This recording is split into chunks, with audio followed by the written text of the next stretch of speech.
OM5, la télévision des Outre-mer diffusée sur les réseaux câbles et ADSL en France et dans les départements d'Outre-mer. Retrouvez nos programmes sur le web om5.fr.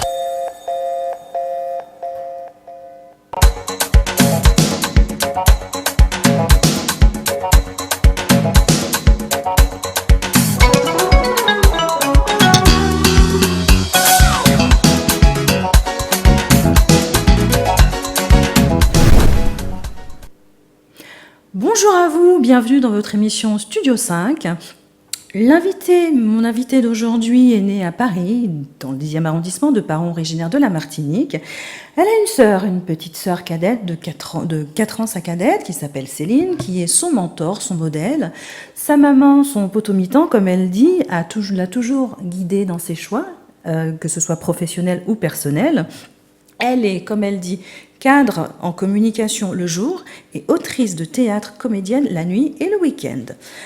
Elle a d'abord été slameuse avant de suivre des cours de théâtre au cours Florent, mais surtout, elle passe 4 ans à se former avec Hélène Poitvin à la compagnie Petit Format. Elle a écrit à ce jour 2 pièces, Silence Travail, qui traite du dévoiement du sens du travail, et puis Mais je ne suis pas noire, qui nous invite à nous questionner sur nos façons de percevoir les autres et nous-mêmes. Elle est là pour nous parler donc de cette pièce, mais surtout du livre qu'elle a sorti, qui s'appelle « Moi, je ne suis pas noire ». Je reçois pour vous aujourd'hui Christelle Evita. Christelle, bonjour. Bonjour Lydia. Ça va ? Très bien, merci de m'accueillir. Merci à vous d'être venue, d'avoir accepté notre invitation. Alors Christelle, comment, donc je l'ai dit tout à l'heure dans le portrait, tu étais d'abord slameuse. Comment est-ce qu'on passe de slameuse à auteure de pièces ? Alors j'ai commencé effectivement par le slam parce que j'avais besoin de m'exprimer et de le faire partager, on va dire, au monde. Donc je suis montée sur une scène et j'ai fait mes premiers slams, c'était à l'époque de Grand Corps Malade, etc. Puis j'avais envie d'aller plus loin en racontant plus d'histoires parce que les slams c'est 2-3 minutes. Et donc pour aller plus loin, il a fallu que j'utilise le théâtre pour vraiment écrire des histoires, les raconter. Et voilà comment je suis passée du slam au théâtre, où je peux raconter une histoire plus longue. Alors la vocation naît comment ? Comment est-ce que Christelle Evita a depuis toute petite cette envie de faire du théâtre, Pas depuis toute petite. Ce que j'ai depuis toute petite, c'est écrire. Écrire, raconter des histoires. J'ai toujours adoré ça. Donc je tenais un cahier, un journal intime. J'ai toujours fait ça. Mais j'ai jamais eu l'idée du théâtre parce qu'autour de moi, je n'avais pas de gens qui faisaient du théâtre et ce que je voyais du théâtre me semblait pas pour moi. Je me suis jamais dit... Ça correspondait pas à ce que tu voulais. Voilà. Et puis, j'ai commencé à faire du théâtre, notamment avec Hélène Poitvin, et je me suis rendu compte que si, c'était possible. Et elle m'a dit, mais fais tes textes, joue-les. Et c'est comme ça que c'est parti. Tu as eu une formation par exemple de théâtre, à part Hélène, avec laquelle tu as passé 4 ans. Tout à fait, oui. Alors, c'est avec Hélène que j'ai passé mes 4 ans de formation, puis après, j'ai fait des stages de théâtre en plus, du clown, du mime, de la diction. Mais le gros de ma formation, c'est avec Hélène au sein de sa compagnie, Hélène Poitvin. Alors, donc, tu es avec Hélène, donc comédienne. Tout à fait. Comment on passe de comédienne à autrice ? J'aime beaucoup le mot. Autrice de théâtre. Autrice de pièces de théâtre. Autrice de pièces de théâtre. Comment on passe de l'un à l'autre ? Je suis montée sur le plateau, j'ai joué. Mais à côté, j'écrivais toujours mes textes, toujours mes slams. Et un jour, elle a demandé à ses élèves s'ils avaient des textes qu'ils souhaitaient mettre en scène. Et je lui ai montré un de mes textes. Et elle m'a dit, mais c'est parfait, on peut en faire, on peut le monter au théâtre. Donc je l'ai fait avec un premier, un deuxième, un troisième texte. Puis un jour, elle m'a dit, mais moi, ça m'intéresse de monter ton travail et d'en faire une pièce et de le monter sur scène. Et voilà comment tout est parti. Et alors, sur quoi tu écris ? Quels sont toi, tes thèmes de prédilection ? Alors, mes thèmes de prédilection autour du monde du travail en entreprise, parler de comment les choses se font, les liens entre les collègues, la souffrance que ça peut générer, les manières qu'on a de travailler. Donc, j'écris beaucoup sur le monde du travail, sur les questions de banlieue, donc surtout les banlieues populaires, parler des situations que j'ai pu rencontrer, que j'ai envie de traiter dans le théâtre, et puis tout ce qui est question de stéréotypes, de préjugés, comment on met les gens dans des cases. Donc c'est vraiment mes 3 grands thèmes, travail, banlieue et stéréotypes, discrimination. Et la première pièce, donc ça s'appelait Silence Travail. Tout à fait. Donc Silence Travail. Ah, ça a à voir quelque... Est-ce que toi, par exemple, cette pièce qui traite par exemple du dévoiement au travail, est-ce que tu as eu l'occasion de l'utiliser ou est-ce que ça t'a servi dans ta profession? Quand je dis dans ma profession, dans le monde de l'entreprise. Oui, tout à fait. Ça m'a servi parce que j'ai pu la jouer devant des collègues, devant les 500 managers de mon unité. Donc oui, ça m'a servi puisqu'après, on a pu en rediscuter, se poser des questions sur la manière qu'on avait des fois de fonctionner et de créer sans le vouloir des situations de souffrance. Donc oui, ça m'a servi parce qu'on l'a joué en entreprise, donc dans cette société où je suis, dans d'autres entreprises, aussi dans des écoles de commerce. Donc oui, ça a servi. Et ça partait de ce que tu vivais ou de ce qui était vécu dans l'entreprise, l'écriture de la pièce? Tout à fait. Ça prenait des situations que j'avais vécues ou que d'autres me relataient, ou des situations liées au travail que j'entendais dans les médias, dans les journaux. Et puis après, ce que mon imaginaire me demandait de pousser. Alors, et là, donc la seconde pièce, qui s'appelle « Mais je ne suis pas noire », sort quand? Alors, Mais je ne suis pas noire, je l'écris en 2 mois, durant les 2 mois d'été de l'année 2013. Donc, je l'écris en un été parce qu'il fallait que je la joue à un festival qui s'appelle Péril Jeune, à Confluence. Donc, je l'écris pendant 2 mois, 2013. On voit quelques photos, là, d'ailleurs. Tout à fait. Donc, ça, c'est le spectacle où là, on voit ma sœur et moi petite avec moi devant. Donc, j'écris ça en un été pour nous inciter à réfléchir sur nos préjugés, nos stéréotypes, et notamment lorsqu'on voit une personne non blanche en France hexagonale, on va lui poser la question, en tout cas c'est la question qu'on me pose souvent et que je ne supportais plus: tu es de quelle origine?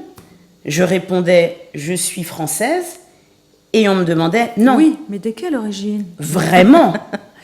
Donc, je me suis dit, il y a donc une vraie façon d'être française et une fausse façon d'être française. Sachant que je parle français, j'ai la carte d'identité, je vis en France. Et ça, c'était pas la bonne façon, manifestement. On va voir, Christelle, un petit extrait de la pièce.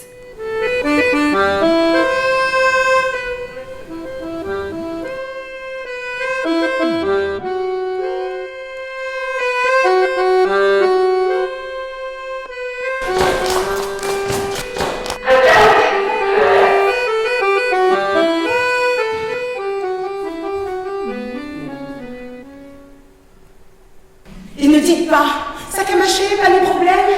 Ne dites pas, de quelle origine? Ah, j'adore le boudin, c'est bon. Mais qu'est-ce que c'est bon? Et le ponche coco, petit ponche coco. Ah, c'est pour ça ton caractère. Ah, il ne faut pas manger trop épicé. Ah, la plage du gosier, le petit vendeur de bouquines. Ah, c'est comme ça que vous dites quoi? Tu ne connais pas le gosier?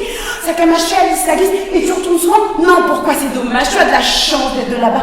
Moi, j'adore les métis. C'est bon, les acras, mais qu'est-ce que c'est bon? Mais pourquoi vous mangez si épicé? Mais pourquoi vous n'aimez pas les Africains? Vous venez tous de là-bas quand même. Mais pourquoi les Martiniquais et les Guadeloupéens s'aiment pas? Ah, tu nous ramènes du gâteau, Coco. Est-ce qu'Aimé Césaire aimait les acras? Personne ne m'a jamais posé cette question. Ni si j'aime Aimé Césaire. On veut la recette des acras. On veut la recette des acras. On veut la recette des acras. On veut la recette des acras. La recette des acras? Mais bien sûr. Alors, 250 grammes de farine et 1 litre d'eau. Non, je ne connais pas le gosier, je n'y suis jamais allée. Écoutez, je suis la fille de ma mère, pas du guide du routard. De la cive, beaucoup de cive. Mélangez bien tout. Puissance maximale. La cuisson. Tu plonges le tout dans l'huile bouillante. Ta main aussi. Croque, croque. Pour toi, j'ai mis du piment. Beaucoup de piment. Pour que tu consumes ta langue et que tu fasses silence.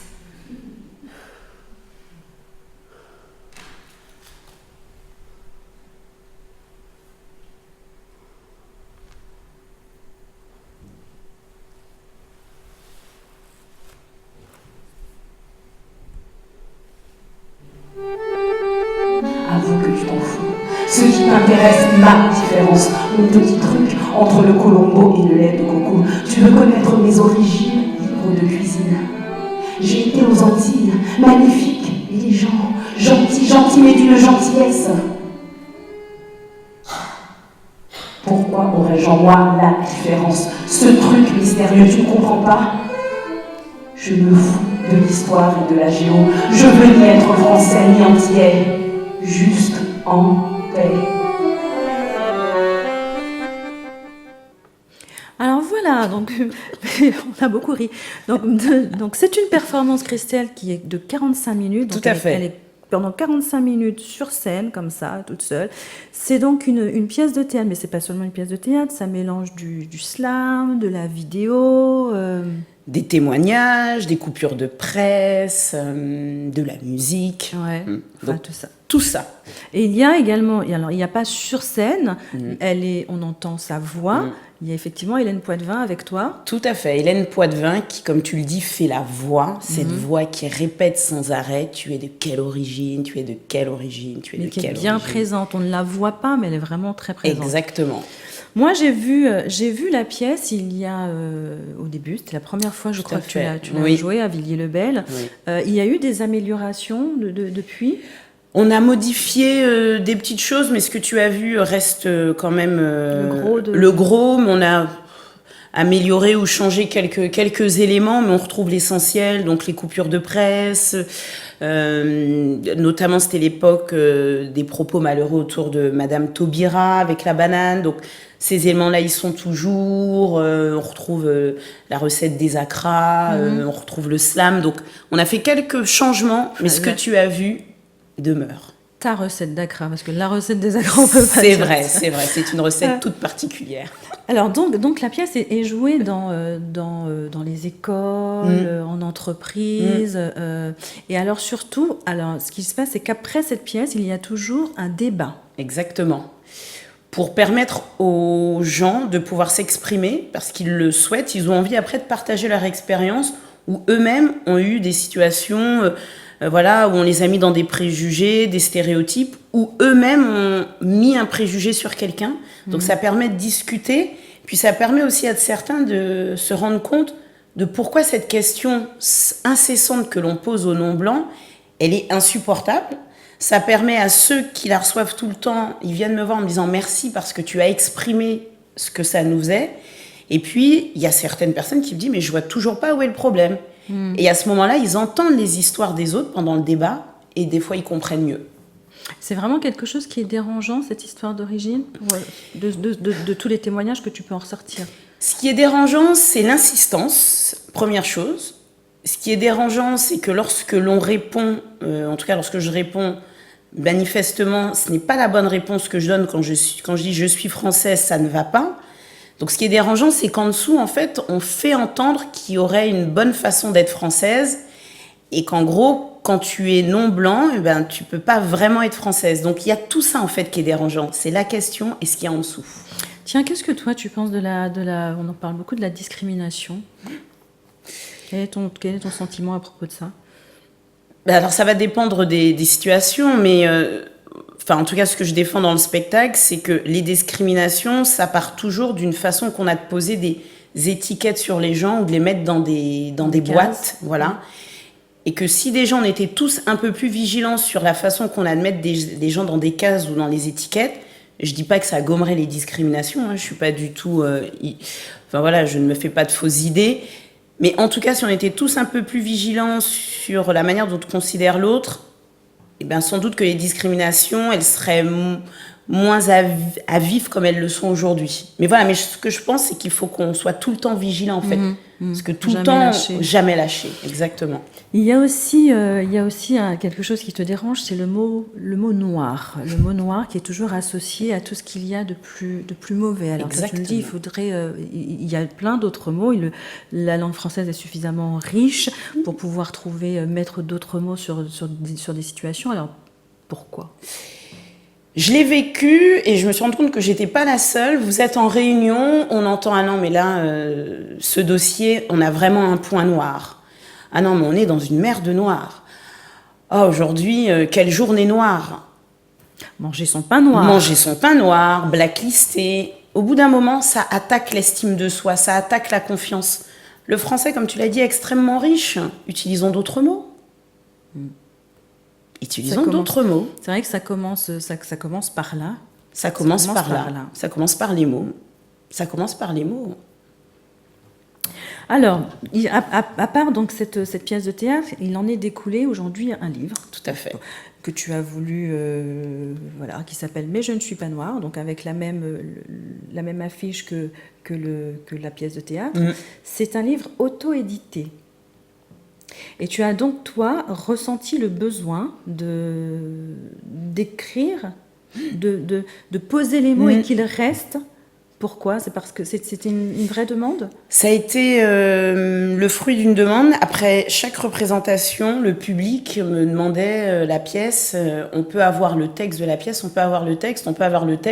Donc je me suis rendu compte que c'était un besoin.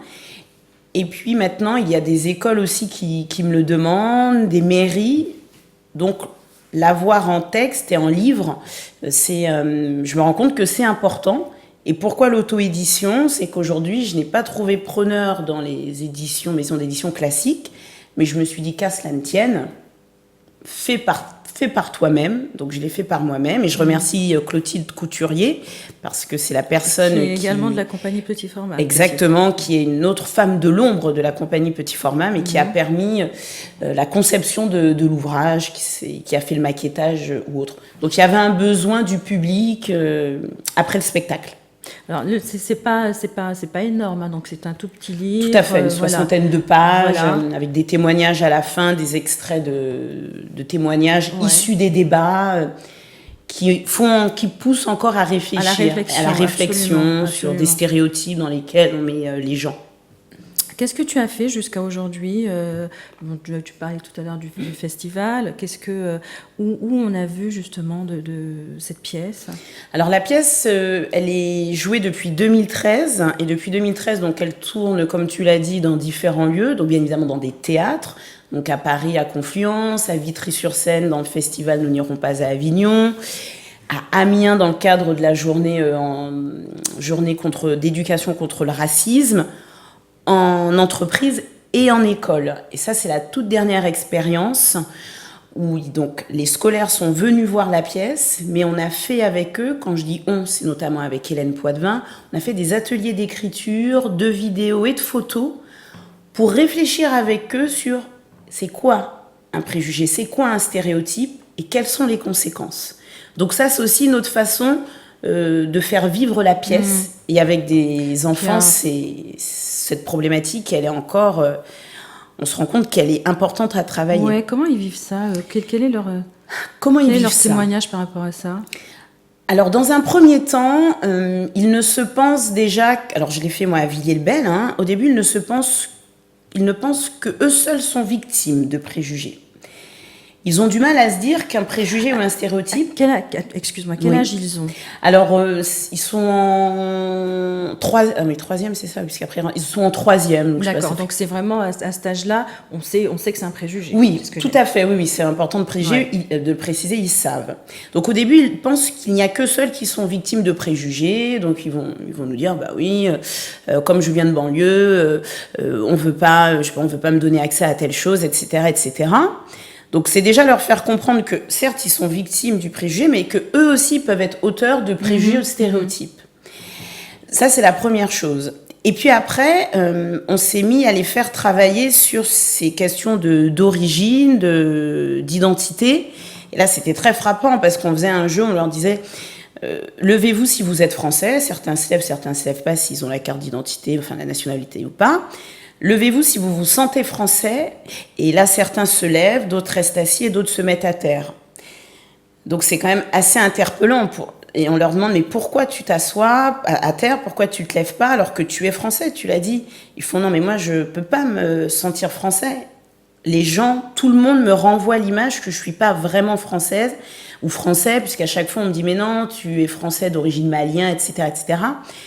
Donc, on a travaillé toutes ces dimensions-là, le préjugé, le stéréotype, mais aussi l'identité. Et on se rend compte que travailler ces questions de préjugés, de stéréotypes et d'identité, auprès des jeunes générations, c'est important. C'est la France de demain. Ouais. C'est la France de demain. Ouais. Et ils doivent, si on veut qu'ils soient avec nous, il faut qu'on leur montre qu'ils sont avec nous. Donc on travaille ces questions-là avec eux, on les a travaillées et c'était très, très, très, très riche. C'était très riche. Mais on est obligé à chaque fois de passer par l'expérience personnelle. Si je leur donne juste la définition du préjugé, c'est plus parlant. Oui. C'est plus parlant. Donc on leur faisait un petit exercice. Une femme pour vous, c'est quoi? Donc ils nous sortent tous les préjugés. Elle est gentille, elle aime les enfants, elle est séductrice. Un homme, oh là là là.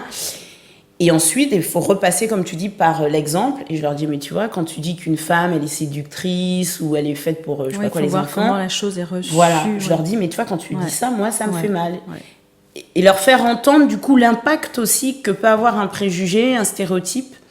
Et donc, c'était un travail très, très riche. Et j'étais très heureuse des prolongements qu'on a pu faire grâce à la pièce avec des publics scolaires.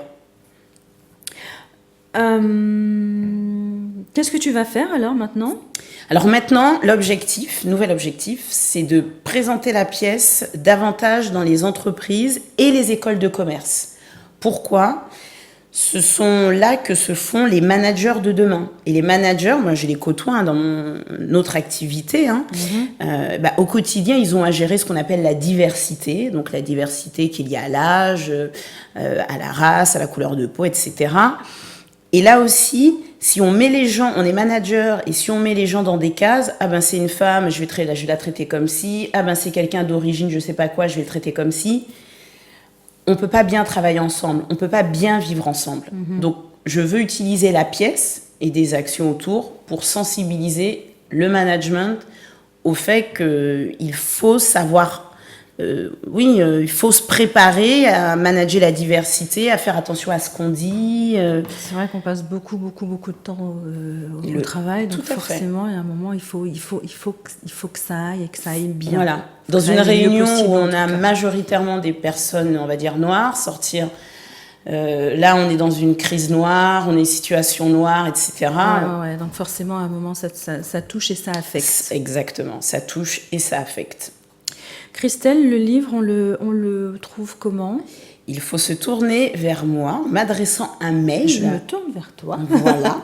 En m'adressant un mail et à ce moment-là, je donne les modalités pour le commander, mais c'est très simple. Donne-nous l'adresse mail. Alors, mais je ne suis pas noire @gmail.com. Mais je ne suis pas noire tout en minuscule, tout attaché. @gmail.com. Voilà. Donc avec une dédicace. Ouh là là, avec une dédicace de l'autrice. Oui. Donc voilà, ça s'appelle « Mais je ne suis pas noire », le livre de Christelle Evita, donc auto-édité. Je voulais profiter pour t'offrir cet exemplaire. Alors, elle va me le dédicacer. Tout à fait. Merci infiniment. Écoutez, merci à vous de nous avoir suivis. Merci beaucoup Christelle d'être venue, d'avoir répondu à mes questions, d'avoir passé ce petit moment, de nous avoir appris toutes ces choses. Je pense qu'on en sortira avec une autre vision de nous-mêmes, mais des autres aussi. On posera un regard différent, je pense certainement, sur les autres. Merci, et puis longue vie donc à ce petit livre, longue vie à ta pièce de théâtre puisqu'elle continue. Tout à fait. Et puis plein de bonnes choses. Merci de m'avoir accueilli. De rien, à la prochaine. Merci à vous et puis à un prochain Studio 5. Au revoir.